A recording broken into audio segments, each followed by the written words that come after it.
I'll show you how you can denoise audio in Premiere Pro. So let's get started. It's simple. So you just simply need to go to Effects panel. If you don't have this, it's right here in Windows and go into Effects. From here, you want to search for denoise and then you'd have this effect. Just simply drag it into your clip. And from here, you would now have it under Effect Controls.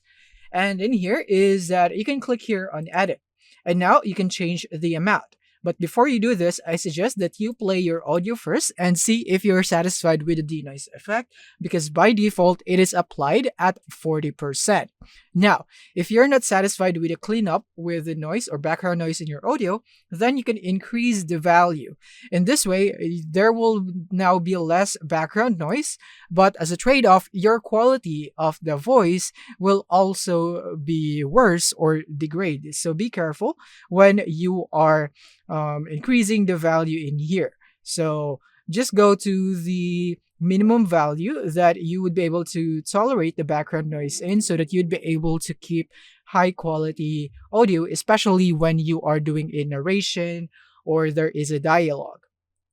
So let's say I'm gonna go stick with 75%. Now, the next thing is that you have these right here, the processing focus. So you have on all frequencies, lower frequencies, mid frequencies, lower and higher frequencies, and higher frequencies, depending on which frequency you would like to target in denoising. In my case, I'll just go for all frequencies.